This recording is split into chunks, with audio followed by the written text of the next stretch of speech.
Donc, nous allons vous présenter un cas clinique donc, sur une hernie discale. Je laisse Antoine faire le début de la présentation.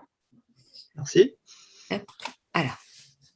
Donc, un cas clinique peut-être un peu plus classique que les précédents. C'est un patient de 33 ans, un patient relativement jeune, qui n'a pas d'antécédent et qui vient consulter pour une douleur d'apparition brutale dans la fesse et dans la cuisse droite, survenue 15 jours auparavant en portant un carton.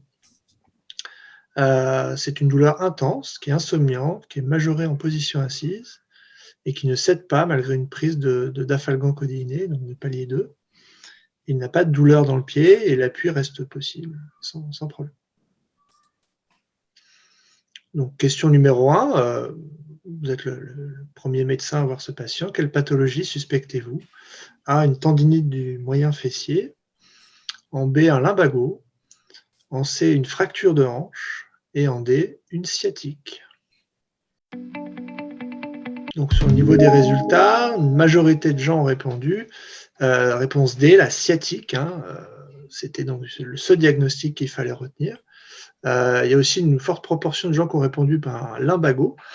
Le lumbago va plutôt correspondre à des douleurs dans le territoire lombaire et ne sont pas forcément associées à une sciatique. Alors, c'est vrai que souvent la sciatique est associée à un lumbago, ce qu'on appelait la lombosciatique, mais il n'est pas toujours là, le lumbago. Il peut être absent et on peut avoir une sciatique isolée. Voilà. Et la tendinite du moyen fessier, c'est rarement quelque chose qui apparaît, en tout cas brutalement et dans un contexte traumatique. Donc la sciatique, pourquoi? Parce que patient jeune, c'est une pathologie qui va essentiellement toucher les jeunes. La douleur, qui est une douleur intense, insomniante, et le trajet de la douleur qui va correspondre à un dermatome, ici probablement L5 ou S1. Et puis le côté unilatéral de la douleur est très en faveur aussi d'une sciatique provenant par hernie discale. Puis la notion de traumatisme lombaire, le port de charge, va plutôt être en faveur donc, de pathologie discale, plus qu'une fracture qui va plutôt correspondre à un traumatisme plus brutal. Donc on poursuit, on examine le patient, on ne retrouve pas de fourmillement dans les orteils, il n'y a pas de perte de force, il n'y a pas de déficit moteur, il n'y a pas non plus de perte d'urine, pas de perte de sel, donc pas de syndrome de la queue de cheval. Le patient est un peu lombalgique, il n'est pas totalement indemne, mais ce n'est pas vraiment ce qui prédomine dans le tableau. Et la douleur se réveille à la palpation du haut de la fesse, au niveau de l'émergence du nerf sciatique.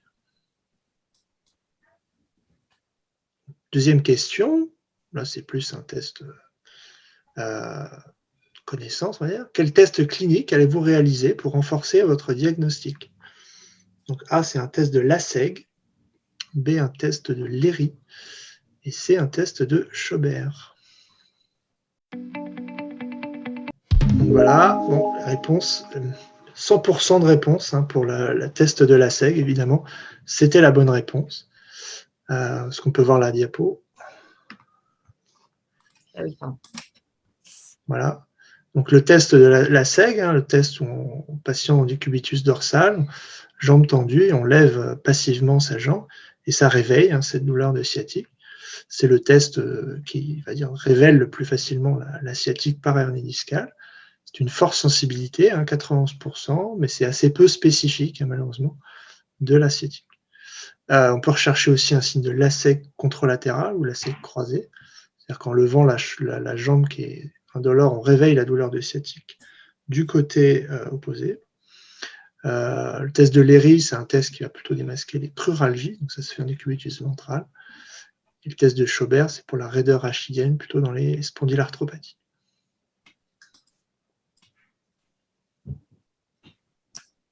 Alors, on va laisser la parole à David pour la suite.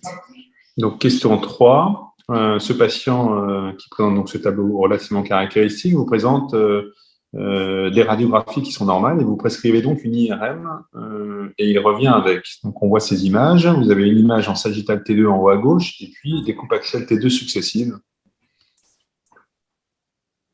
Voilà. Et donc, on vous demandait ce qui était le diagnostic. Donc, sur le diagnostic, sur cette image, vous pouviez évoquer un urinome, encore une fois, un peu comme tout à l'heure. On vous a donné normalement les clés. Une hernie discale migrée, une hernie discale fragmentée ou une hernie discale extraligamentaire. Et alors, vous avez répondu en majorité une hernie discale migrée et quelques-uns d'entre vous ont répondu une hernie discale fragmentée. La bonne réponse était une hernie discale fragmentée. Alors, c'est quoi la différence? Une hernie, alors un urinome, peu d'entre vous sont tombés dans le piège, puisqu'effectivement, un urinome, c'est vraiment plutôt central ou latéralisé, mais c'est développé aux dépens d'une racine à ce niveau-là. Donc, c'est vraiment une maladie intracannulaire. Et pour ce qui est du matériel, pour ce qui est du matériel qui est à l'intérieur du canal, le matériel donc discal, il est extracanalaire. Il est intracanalaire, pardon, mais il est extradural, puisque vous avez vu cette petite interface noire qui fait la différence entre le contenu du sac et l'extérieur. Donc, on sait maintenant que c'est une hernie, ça ne peut pas être un urinome. Et maintenant que vous savez que c'est une hernie, la hernie, elle est migrée quand elle bouge par rapport au plan du disque. Donc, certes, elle est peut-être un peu migrée, mais surtout, elle occupe tout cet espace en étant de signal très hétérogène. Autrement dit, votre disque est déjà en train de se fragmenter en 1000 petits morceaux, il est en train d'être digéré. Et la réponse D aurait été une hernie discale extraligamaentaire si elle avait franchi le plan du ligament. Et je viens de vous dire que cette petite interface noire, c'est justement le ligament et ce qui nous sépare l'espace épidural de l'espace extradural.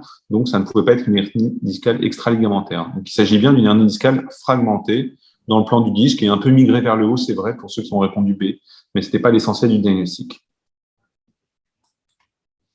Alors, pour le traitement médical, on va laisser la parole à Noaman. Oh. Donc, quel traitement médical semble justifié? Que proposez-vous? Dans un premier temps, A, une corticothérapie orale et une infiltration sous radio. Réponse B, des anti-inflammatoires et une infiltration sous radio. Réponse C, la kinésithérapie. Réponse D, le repos. Donc, à peu près la moitié ont répondu les anti-inflammatoires et l'infiltration, ou bien la corticothérapie avec l'infiltration.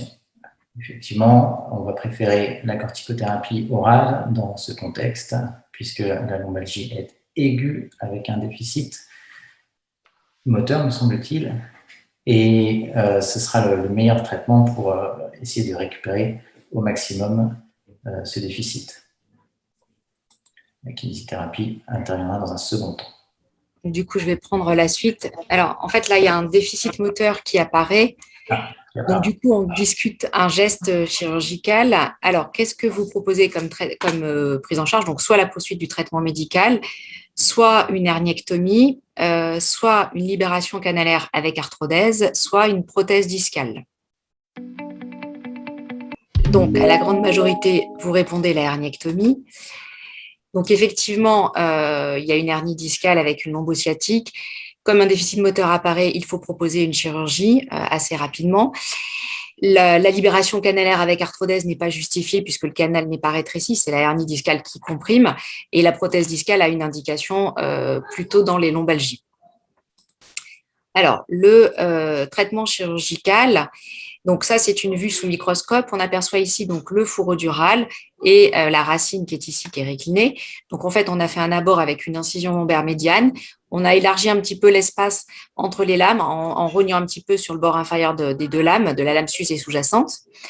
Donc là, on aperçoit la hernie, le tissu blanchâtre qui est recouvert en fait par des plexus veineux.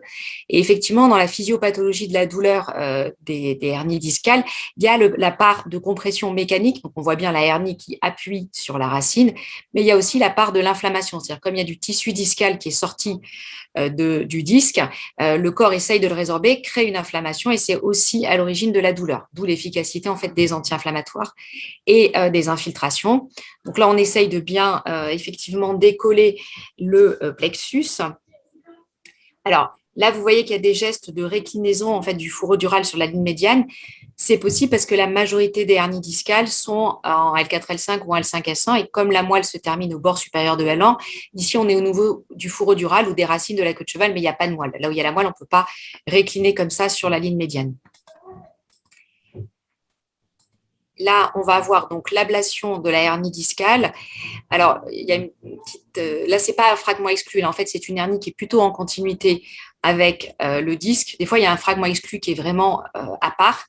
Là, la hernie est en continuité avec le disque. On a ici un volumineux fragment, ce qui n'est pas toujours aussi satisfaisant.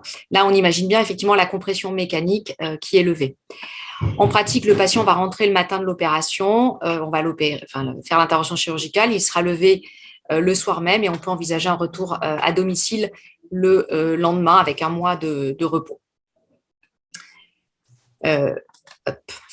Donc voilà pour cette présentation sur la prise en charge des hernies discales. Donc les indications chirurgicales se font effectivement en urgence en cas de déficit moteur ou en cas de syndrome de la queue de cheval, donc avec des paresthésies et une hypoesthésie en selle et des troubles mictionnels, ou alors en cas de résistance au traitement médical bien conduit, comme dans les hernies discales cervicales. Voilà pour la présentation sur la hernie discale lombaire.